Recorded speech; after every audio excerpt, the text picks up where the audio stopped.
Di sebuah pantai, seekor hiu kecil terdampar. Ia megap-megap butuh pertolongan.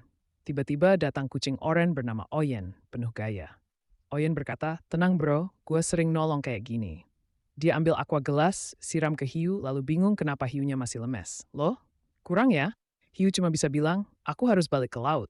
Oyen panik, manggil teman-temannya, bebek, anjing, dan kucing gebetannya. Mereka dorong hiu, hampir salah arah ke warung. Tapi akhirnya berhasil bawa si hiu balik ke laut. Hiu bilang, kalau kamu nyasar ke laut, aku yang nolongin.